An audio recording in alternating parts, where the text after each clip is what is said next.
Hello नमस्कार दोस्तों, देखिए आपके अपने स्मार्ट स्टडी चैनल में स्वागत है। ठीक है, तो आज हम क्या आपके लिए लेकर आए बल व न्यूटन गति के नियम, गति के समीकरण, संवेग संरक्षण का नियम।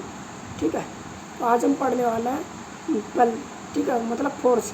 किसी वस्तु के धक्का देने या खींचने को ही बल कहते हैं। ठीक है, बल वह भौतिक राशि है जो किसी स्थिर वस्तु को गतिशील व गतिशील वस्तु को स्थिर करने का प्रयास करता है। ठीक है,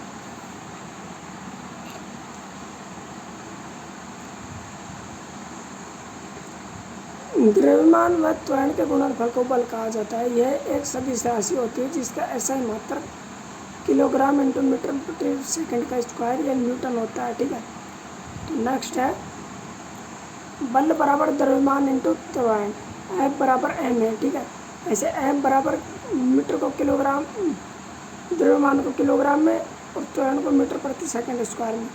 बल एक सदिश राशि मतलब परिणाम और दिशा दोनों में होती है। ठीक है, 1 न्यूटन बराबर 10 की पावर 5 डाइन होता है। ठीक है,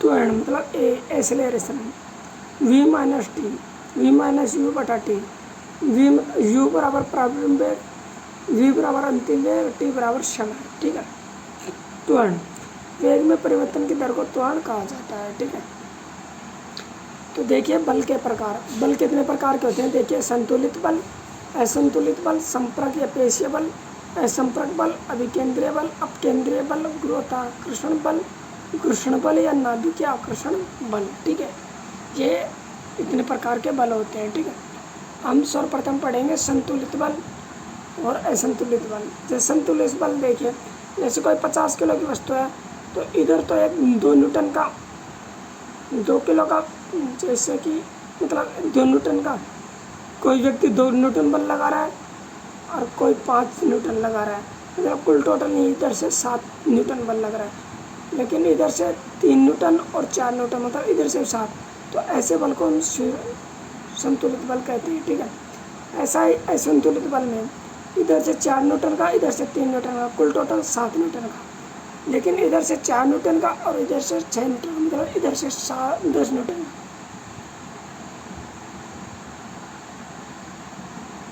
मतलब इधर से आपस में बल लगाने वाले संतुलित नहीं है, इसलिए इसे असंतुलित बल कहा जाता है। ठीक है, अब है संपर्क बल या पेशीय बल। किसी वस्तु या निकाय या पिंड पर प्रत्यक्ष संपर्क द्वारा आरोपित किया गया बल संपर्क बल कहलाता है। मनुष्य द्वारा किसी वस्तु को खींचना या धक्का मारना। ठीक है,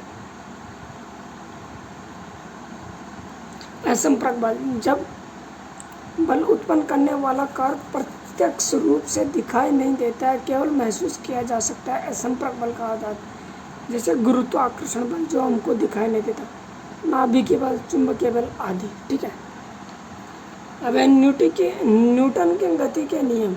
न्यूटन ने अपनी गति के नियमों का प्रतिपादन प्रिंसिपिया नामक पुस्तक में किया था। गति का प्रथम नियम, या इसे हम गैलीलियो का नियम कहते हैं, या इसे हम जड़त्व का नियम कहते हैं। ठीक है, तो देखिए यहाँ से कई बार इन तीनों नियमों से भर के क्वेश्चन आते हैं रेलवे में। ठीक है, इस नियम के अनुसार यदि कोई वस्तु स्थिर है तो वह स्थिर ही रहेगी, और यदि कोई वस्तु गतिशील है तो वह गतिशील ही रहेगी जब तक कि उस पर कोई बाह्य बल आरोपित ना होगा। ठीक है, न्यूटन की गति के प्रथम नियम से बल की परिभाषाएं मिलती हैं। ठीक है, नेक्स्ट जड़त्व किसे कहते हैं। ठीक है, तो जड़त्व देखिए, किसी पदार्थ का वह गुण जो उसकी गति का विरोध करता है जड़त्व कहलाता है, मतलब रोकने का गुण। जड़त्व का मान वस्तु के द्रव्यमान पर निर्भर करता है। जड़मान समानुपाती द्रव्यमान, मतलब दोनों एक दूसरे पर निर्भर होते हैं। ठीक है, जिस वस्तु का मान अधिक होगा उस वस्तु के जड़त्व का मान भी अधिक होगा, और उस वस्तु को हिलाने के लिए अधिक बल की आवश्यकता होगी। ठीक है, तो देखिए कुछ उदाहरण है इसके, तो उदाहरण को देख लीजिए। पहला उदाहरण है देखिए, रुकी हुई बस के अचानक चलने पर व्यक्ति का पीछे की ओर झुकना, मतलब स्थिरता का जड़त्व। चलती हुई बस के अचानक रुकने पर व्यक्ति का आगे की ओर झुकना, मतलब गतिशीलता का जड़त्व। घोड़े के अचानक दौड़ने पर घुड़सवार का अचानक पीछे की ओर झुकना, मतलब स्थिरता का जड़त्व। नेक्स्ट है कार्ड पर मारने पर सिक्के का पानी में गिरना। यहाँ पे कोई कार्ड रखा हुआ है गिलास के ऊपर, गिलास में पानी है, यहाँ पे सिक्का है। अगर हम कार्ड के धक्का मारेंगे तो कार्ड तो निकल जाएगा और सिक्का पानी में गिर जाएगा, ठीक है। नेक्स्ट है संवेग, ठीक है। द्रव्यमान व वेग के गुणनफल को संवेग कहा जाता है। यह एक सदिश राशि है जिसका SI मात्रक किलोग्राम इंटू मीटर प्रति सेकंड होता है, ठीक है। संवेग मतलब P बराबर द्रव्यमान इंटू वेग, P बराबर mv, P बराबर kg इंटू ms, इसका SI मात्रक होता है, ठीक है। वह न्यूटन के गति का दूसरा नियम, ठीक है। इसको अच्छी तरह पढ़ लीजिए अपने, ये पूरे नोट्स हैं जो NCERT में से छपे हुए हैं पूरे, ठीक है। इससे बाहर कुछ भी नहीं जाने वाला, चाहे तो आप एग्ज़ाम दे के देख लीजिए आप। न्यूटन के गति का दूसरा नियम, किसी वस्तु पर लगने वाला बल संवेग में परिवर्तन की दर के समानुपाती होता है और उसी दिशा में जिस दिशा में बल लगता है, ठीक है।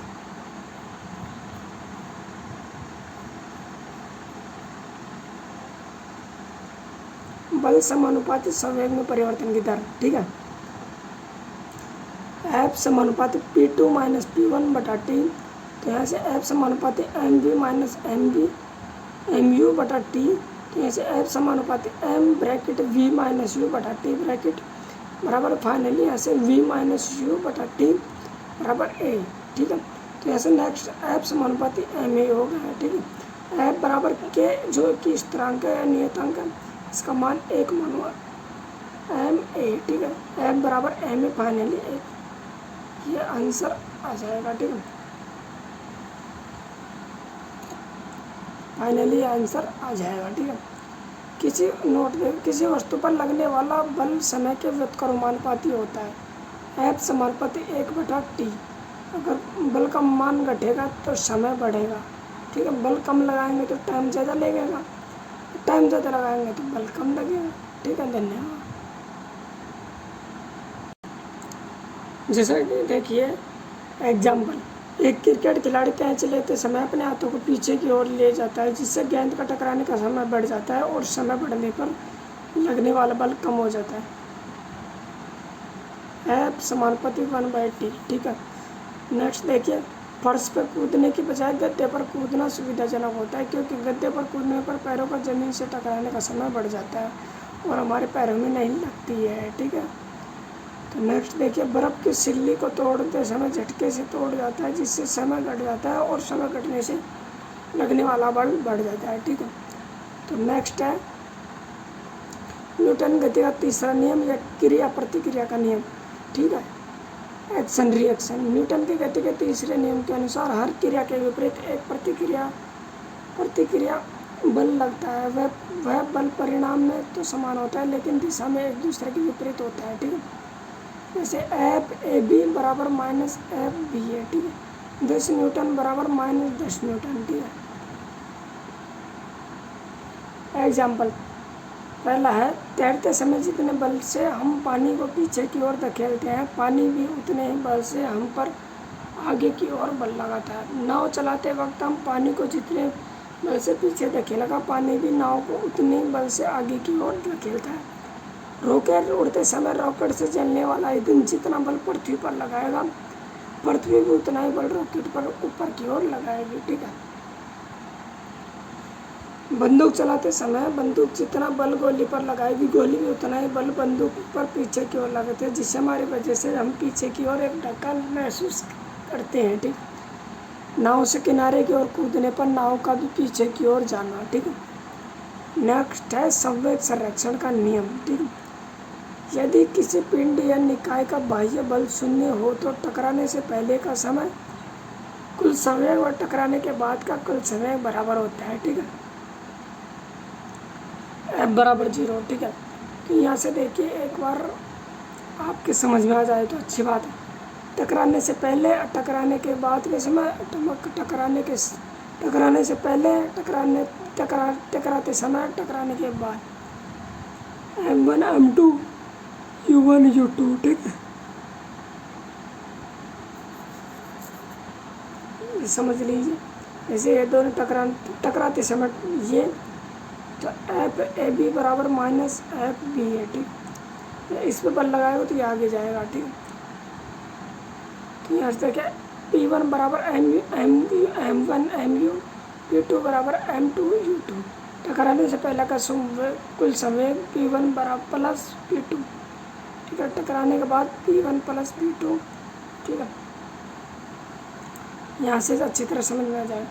टकराने से पहले का कुल संवेग बराबर टकराने के बाद का कुल संवेग M1 U1 plus M2 U2 बराबर M1 V1 plus M2 V2, ठीक। पहले समय का द्रव्यमान, दूसरे समय का द्रव्यमान।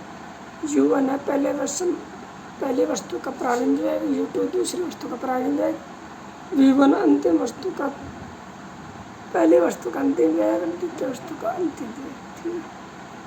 नेक्स्ट देखिए गति के समीकरण, ठीक है। हम इसके अलग से एक वीडियो बना देंगे, ठीक है। तो इतना अगर समझ में आ गया तो धन्यवाद। वीडियो को लाइक करो, अपने दोस्तों में शेयर करो। धन्यवाद।